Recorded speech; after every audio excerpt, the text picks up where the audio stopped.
सो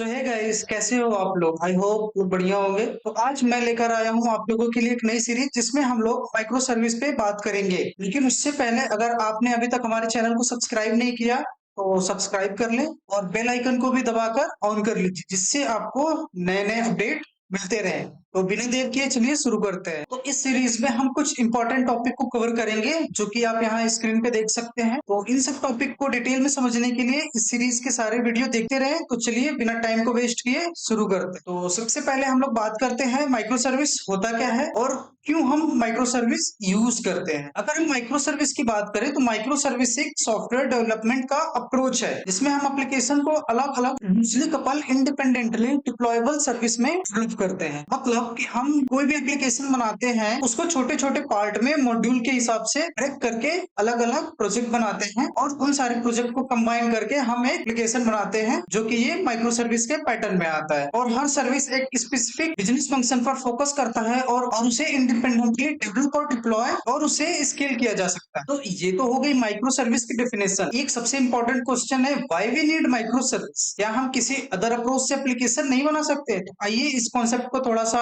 समझते हैं। बेसिकली जो माइक्रो सर्विस होता है वो अपनी फ्लेक्सिबिलिटी और स्केलेबिलिटी के लिए पॉपुलर है, जिसका हम एप्लीकेशन में यूज करते हैं। ठीक है, फॉर एग्जांपल मान लो कि हम एक ई कॉमर्स का एप्लीकेशन बना रहे हैं। तो उस ई कॉमर्स के एप्लीकेशन में क्या होगा, उस ई कॉमर्स के एप्लीकेशन में मल्टीपल मॉड्यूल होंगे, लाइक पेमेंट का मॉड्यूल हो गया, कार्ड का मॉड्यूल हो गया, एक सर्च इंजन का मॉड्यूल हो गया, ऑर्डर मॉड्यूल हो गया। तो ऐसे ही मल्टीपल मॉड्यूल्स होंगे। अब अगर हम किसी अदर अप्रोच से बनाते हैं तो उस केस में क्या होता कि हम एक एप्लीकेशन बनाते हैं और सारे मॉड्यूल को एक ही एप्लीकेशन के अंदर लिखते हैं।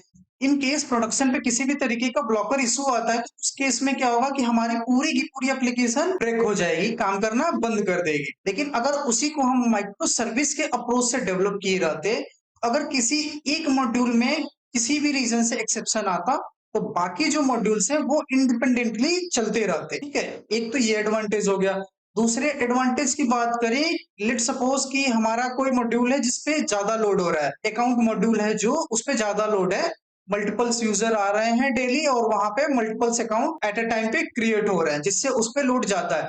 हम इंडिपेंडेंटली उस मॉड्यूल को स्केल कर सकते हैं। तो ऐसे ही बहुत सारे एडवांटेज है। तो यहाँ पे स्क्रीन पे देख सकते हो तीन अलग अलग आर्किटेक्चर को मैंने डिफाइन किया हुआ है। पहला है मोनोलिथिक, सेकंड है सोआ आर्किटेक्चर, थर्ड है माइक्रो सर्विस। फर्स्ट अगर हम बात करें मोनोलिथिक आर्किटेक्चर, उसमें क्या होता है कि हमारा कोई भी एप्लीकेशन है उसमें दो चीजें होती है। एक तो होता है हमारा फ्रंट एंड जो यूजर इंटरफेस होता है, जो यूआई का पार्ट होता है। सेकंड होता है हमारा बैकएंड जो बिजनेस लॉजिक को हैंडल करता है। तो मोनोलिथिक आर्किटेक्चर के अंदर क्या होगा कि हमारा जो यूआई लेयर है और जो बिजनेस लॉजिक है, ठीक है, वो एक ही एप्लीकेशन के अंदर लिखा रहेगा और एक सिंगल सर्वर पे डिप्लॉयड रहेगा। तो इस अप्रोच में प्रॉब्लम क्या होता है कि लेट सपोज किसी रीजन से हमारे बिजनेस लॉजिक के किसी भी मॉड्यूल में कोई भी एक्सेप्शन आता है तो हमारी पूरी की पूरी एप्लीकेशन जो होती है वो काम करना बंद कर देगी।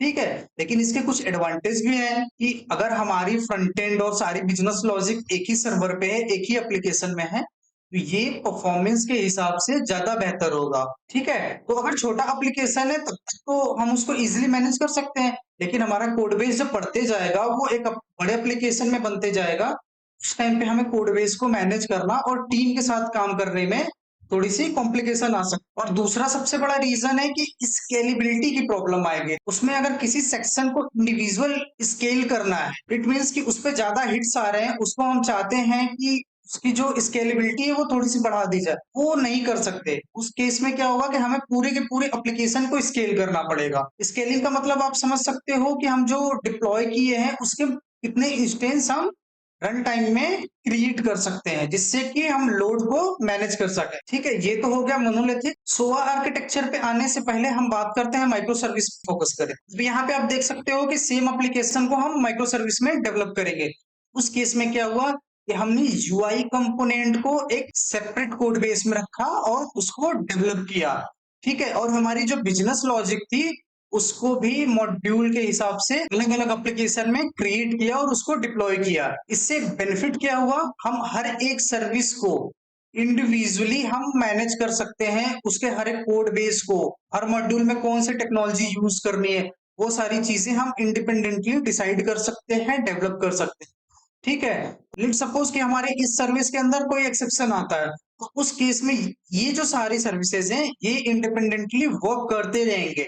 हमारा एप्लीकेशन पूरा बंद नहीं होगा। हमारे एप्लीकेशन में क्या होगा, ये सर्विस से रिलेटेड काम बंद रहेंगे, बाकी सर्विस अपना इंडिपेंडेंटली काम को करते रहेंगे। ठीक है, उसके अलावा अगर किसी एक सर्विस में लोड ज्यादा है और हम उसको स्केल करना चाहते हैं, उसके नंबर ऑफ इंस्टेंस को बढ़ाना चाहते हैं सर्वर पे, तो हम उसको इंडिविजुअली हैंडल कर सकते हैं। तो इससे क्या समझे कि हम एक एप्लीकेशन को छोटे छोटे पार्ट में डिवाइड करके इंडिपेंडेंटली डेवलप करते हैं, जिससे कि हमें मेंटेन करना और डेवलप करना थोड़ा इजी हो जाता है। लेकिन इसके कुछ डिसएडवांटेज भी हैं। इसकी डिसएडवांटेज ये है कि मोनोलिथिक एप्लीकेशन में क्या हो रहा था कि सारी चीजें हमारी एक ही कोड बेस में थी। तो उस टाइम पे क्या हुआ कि जब हम सर्वर पे डिप्लॉय कर रहे थे तो उस टाइम पे हमें मिनिमम सर्वर रिक्वायरमेंट की जरूरत पड़ी, क्योंकि हमारे पास एक ही एप्लीकेशन डिप्लॉय हुआ।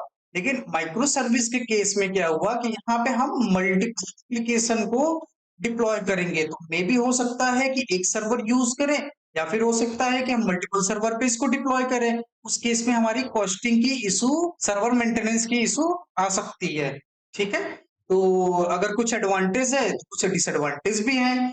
ये तो हो गई माइक्रो सर्विस के बारे में। तो आई होप कि थोड़ा सा कॉन्सेप्ट क्लियर हो गया होगा मोनोलिथिक आर्किटेक्चर और माइक्रो सर्विस में क्या डिफरेंस है और माइक्रो सर्विस हम कब यूज करते हैं। ठीक है, इसको थोड़ा सा और डिटेल में हम आगे प्रैक्टिकल वे में जब क्रिएट करेंगे ज्यादा बेहतर में समझ में आएगा। वीडियो के जितने भी एपिसोड होंगे उसमें हम प्रैक्टिकल वे में चीजों को क्रिएट करेंगे। ठीक है, लेकिन एक टॉपिक तो छूट ही गया, सोवा आर्किटेक्चर। ये सोवा आर्किटेक्चर क्या होता है? तो सोवा आर्किटेक्चर का मतलब होता है सर्विस ओरिएंटेड एप्लीकेशन। ठीक है, service oriented application it means कि हमारा जो एप्लीकेशन है वो सर्विस बेस्ड काम करता है। मतलब कि हमने जो मोनोलिथिक एप्लीकेशन बनाया था उसमें सारी चीजें एक ही कोड बेस के अंदर ना, यूआई और बिजनेस लॉजिक दोनों। लेकिन सोवा आर्किटेक्चर में क्या हुआ कि हमने बिजनेस लॉजिक को अलग कर दिया। ठीक, हमने बिजनेस लॉजिक को अलग कर दिया और यूआई पार्ट को अलग कर दिया, और उसको हम सर्विस के थ्रू कनेक्ट कर रहे हैं टू वे डायरेक्शन में। तो हम आगे जो पढ़ेंगे वो रेस्ट बेस्ड सर्विस को पढ़ेंगे। ठीक है, ये हो गया सोवा आर्किटेक्चर। सोवा आर्किटेक्चर में क्या हुआ कि हमने अपने यूजर इंटरफेस को और बिजनेस लॉजिक को सेपरेट डेवलप किया और उसको सेपरेट डिप्लॉय करके मैनेज कर रहे हैं। ठीक है, तो ये डॉक्यूमेंट आपको प्रोवाइड कर दूंगा जिसमें सारी चीजें डिटेल में मेंशन है। ठीक है, बाकी चीजें हम प्रैक्टिकल वे में समझेंगे। तो इस कोर्स को डिजाइन किया है पूरी की पूरी प्रैक्टिकल बेस्ड नॉलेज के लिए। तो इस सीरीज में एंड तक बने रहें और वीडियो को पूरा देखें। ठीक है, अभी के लिए इतना ही। अगर चैनल पे आप नए हैं तो प्लीज सब्सक्राइब करना ना भूलें, जिससे कि आपको नए अपडेट्स मिलते रहें। फिर मिलते हैं नेक्स्ट एपिसोड में जिसमें हम लोग माइक्रो सर्विस क्रिएट करेंगे।